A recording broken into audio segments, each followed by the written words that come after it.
Dave, you obviously with the team and last year you think about all the babies that were born, there are now a lot of fathers with this group. When you think about some of them, whether it's their first, second Father's Day, how have you seen a lot of these men just kind of continue to evolve as baseball players, but really as just kind of who they are off the field and how it impacts them on the field? I've had a chance, in real time to watch these guys evolve or grow up.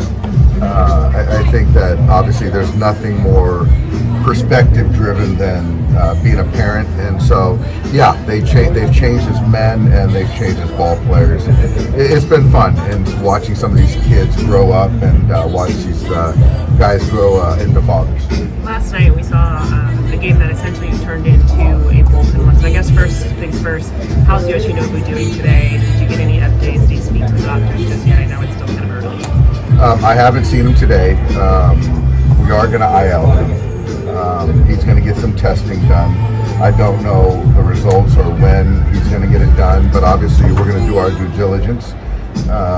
So I don't know what is expected going forward, but I'm hopeful, whatever that means. And then we're also going to put Michael Grove on the IL. Just he had some lat tightness, and so just kind of giving him a little blow. And so we were bringing back JP Fireheisen, and then also Michael Peterson is going to make his debut. So we've got coverage, and I expect both those guys. I know Michael should be shorter term, and we'll know more with Yoshinobu. Yamamoto last night, it sounded like he was kind of downplaying the severity of it. What kind of told you guys this was an IL situation? I just think that it's a guy that we're still trying to learn a lot about,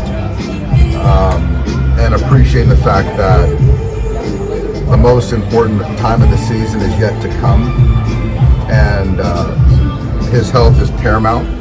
So for us to be proactive and put him on the IL, kind of reset him, seems like the most smartest thing to do. Is there any concern this to be a precursor to something more serious? No, I don't think so. I mean, right now, as I sit here, no. And I think that he was smart enough to notify us when there was some tightness in his tricep. So I don't think so. Obviously, the testing that we get and him talking to the doctors will know more.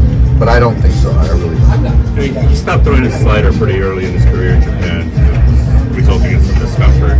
Knowing that started in New York, he kind of went to that quite a bit. You guys think that might have had a kind of effect on that? That's a fair question. I don't know the answer. I do know that against the Yankees, the slider was a pitch that was in play a lot as far as attacking those guys.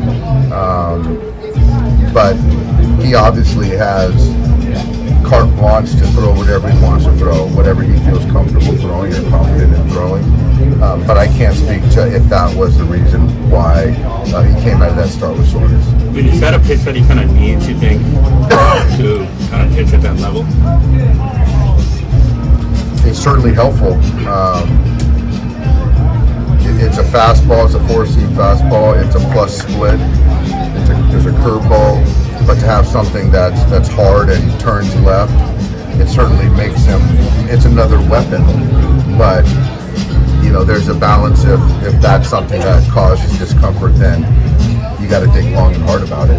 Because obviously you guys can't know, like you said, right? You can't know for sure if that's what caused it.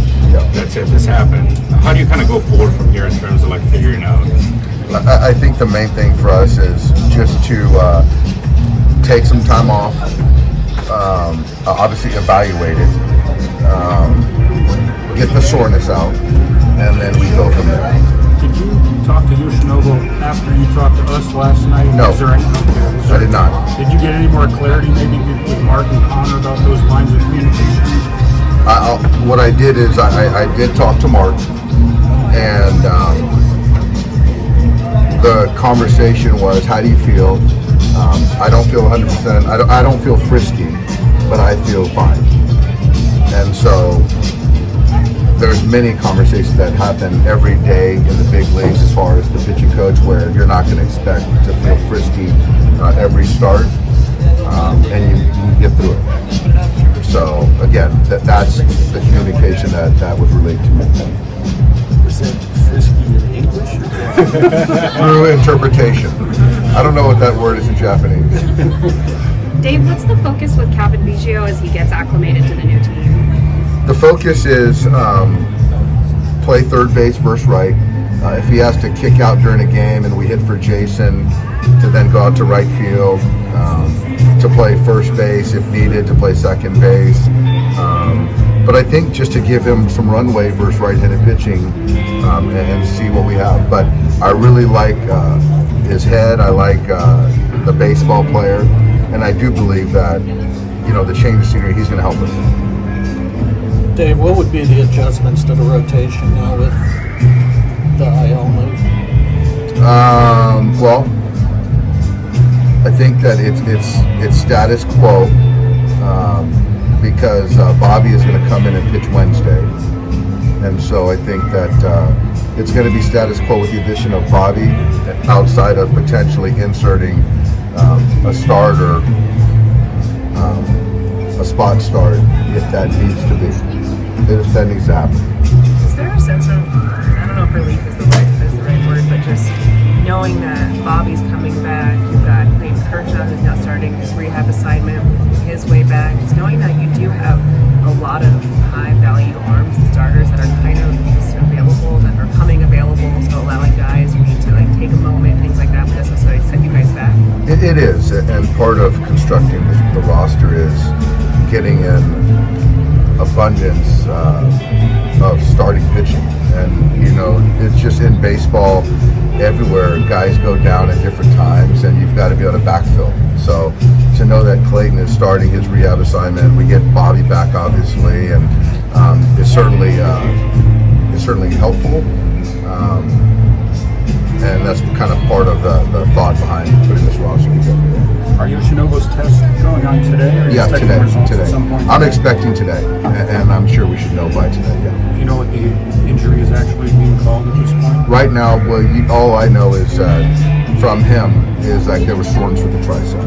So obviously we're gonna kind of see, the root of it and what it is and how we handle it going forward. So is Yoshinobu is going to travel with the team? He will not.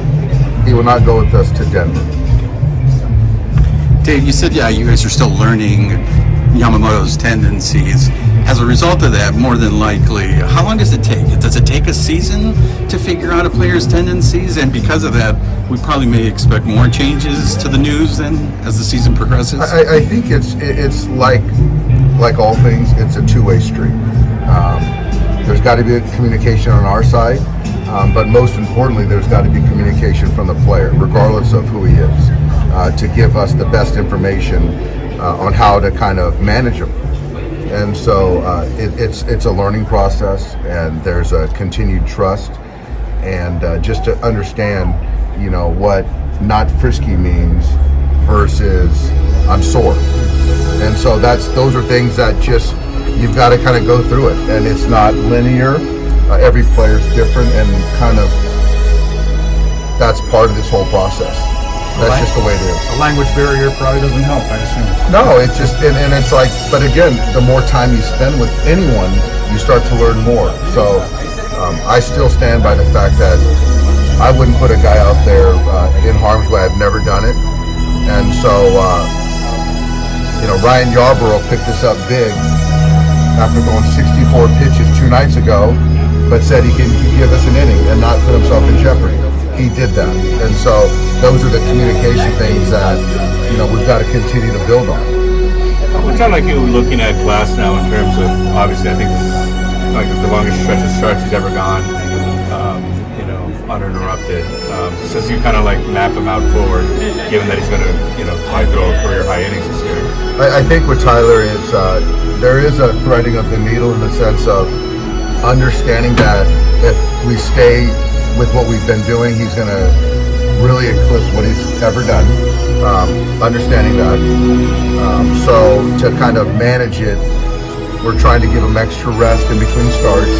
And I think that in a particular start, if I can curtail an inning here or there, I'll do so. But outside of that, you've got to just kind of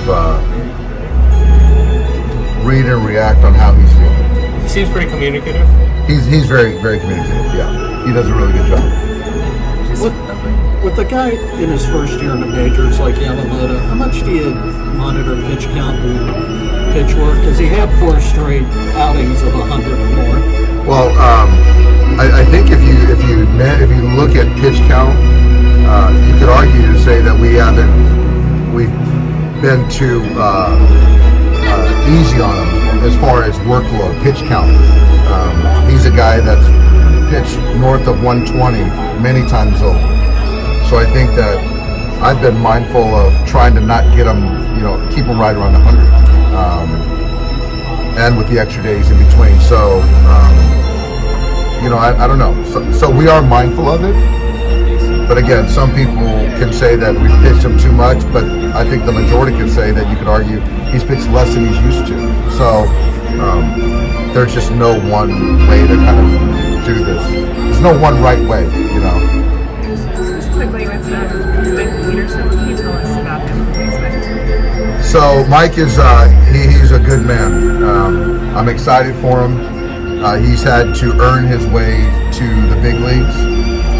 Wasn't a prospect recently, and he just had to continue to perform. When he takes a mound, you should see 98 to 100. He's been working on his breaking ball, but my message to him is keep the blinders on and attack. Not just with the fastball, but with his breaking balls, but be in the strike zone and go after these hitters. But it's a great story. Grove is not long term. Grove is not long term. Dave, with Shohei, he's hitting the ball on the ground a lot the last month. Seeing anything with his swing there? I think Shohei is getting a little too rotational. Be ready for everything under the sun. I'll say that, and when you do that, you start to put the ball on the ground, and you start to use 1/3 of the field.